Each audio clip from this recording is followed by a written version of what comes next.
Hi students, myself Antenatal. Today I am going to demonstrate the abdominal examination, antenatal abdominal examination. So antenatal abdomination consists of inspection, palpation and auscultation. So first is the inspection. So before doing the inspection, you have to spread the inch tape below the abdomen.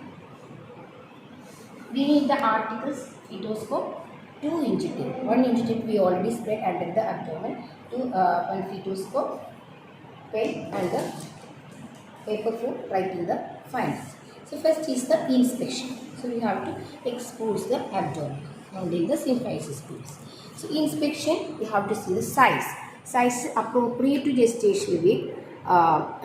Sometimes it will not be appropriate. It is small for the gestational week. Sometimes it will be large for the gestational week. Large for the gestational week in the baby is large and that is polyhydramnias. That situations large for the gestational week and small for the gestational week, that is IUGR baby, and oligohydramnias. So that is the size appropriate to the gestational week. Shape is oval, spherical or globular. So now it is the oval shape and contour. Contour is convex. So we can see this convex. Sometimes it will be concave. Concave we can see there is a concavity. That is the when the presentation is the posterior presentation. This can be this occipital posterior position. We can see there is a concave position. Now the contour is convex. So size, shape, contour, and you can see the skin changes. This linea nigra, you can see around the umbilicus, linea nigra, and stria gravidarum. You can start from the symphysternum until the symphysis. Linea nigra. You can see the linea nigra can be seen from the symphysternum until the symphysis pubis, and the stria gravidarum can be seen around the umbilicus. And you have to see for the any previous surgical scar. That is the skin changes. Next is the flanks. Flanks we can see, we have to see the flank for it is filled or not. So that usually after 36 weeks it will be usually filled. And umbilicus you have to check for the it is dimpled or protruded or flat, or sometimes it will be partially filled. And we can see for the fetal movements. If we are not seeing the fetal movements, we can ask the mother if she is feeling the fetal movements. So we have to write that the fetal movements elicited by the mother. Otherwise, if we see the fetal movements during the examination, we can write it as the fetal movements present at the time of inspection. Next is the condition of the bladder. We already told the patient to empty the bladder. So if there is still it is distended, so a bladder is not yet empty. Okay. So these are the size, shape, contour, linea nigra, stria gravidarum, previous surgical scar mark, umbilicus, flanks, visible fetal movements, visible fetal movements, condition of the bladder. These are the inspection. Next is the palpation. So palpation, first we have to check the abdominal girth.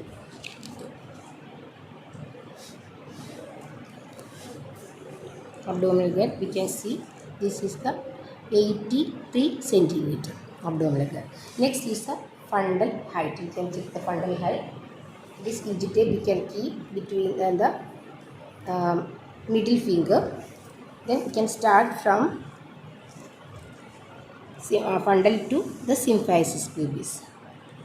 Palpate the symphysis pubis over here. So until there. So this is a 32 centimeter. We can remove the tape.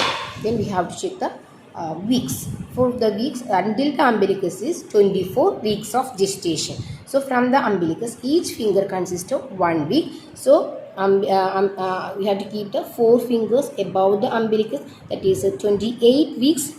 Then 4 turn, that is 32 weeks, and keep thumb finger below the index finger.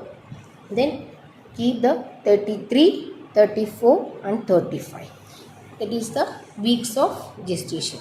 Next we have to keep both the hand over the fundus.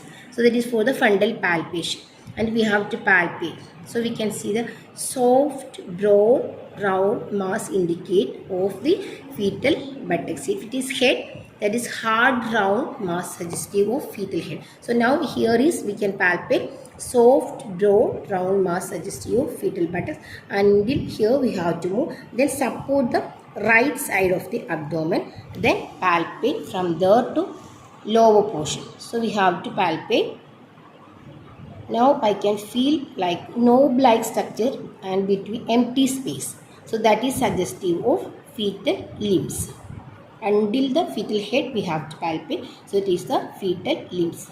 That is the knob-like structures in between. There is an empty space that suggestive of fetal limb. Support the left side and palpate the right side. So right side we can palpate same with your palmar surface until the neck. So it is a continuous curvature. So continuous curvature suggestive of that is the back. And we have to rotate and come to the lower side. If you have to see the patient legs, they are faced towards the patient legs and palpate the lower, grasp the lower portion.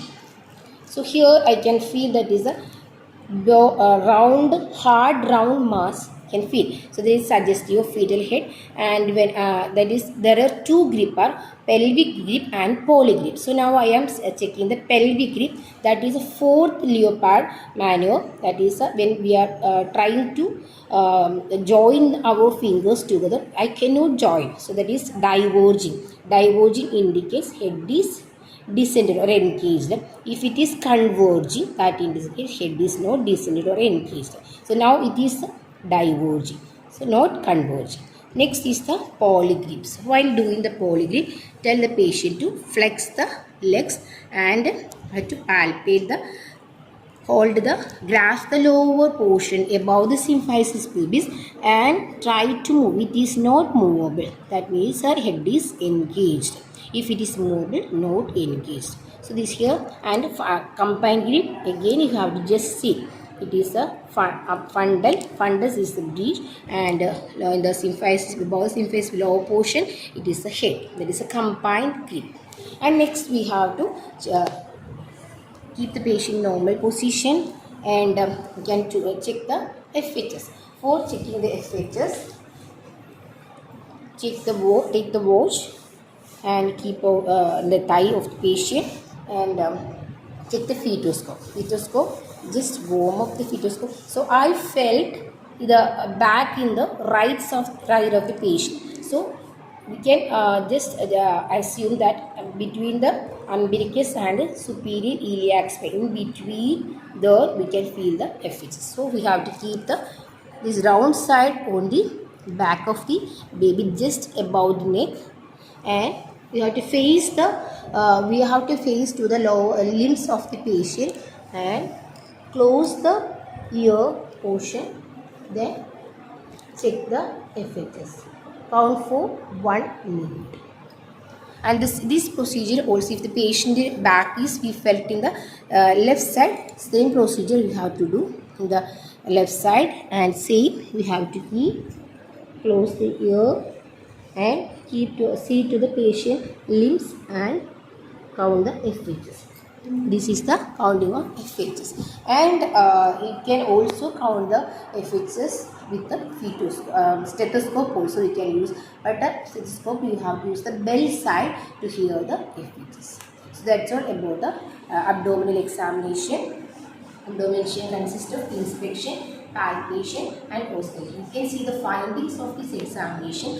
Lie is longitudinal, the shingle presentation is cephalic, attitudinal is good flexion, then engagement is engaged, and position is right occipital anterior, because we find the back on the right side, so that position is right occipital anterior and denominator is occipital. That's all. If it is found is 132, usually normal is 120 to 160. So that's all.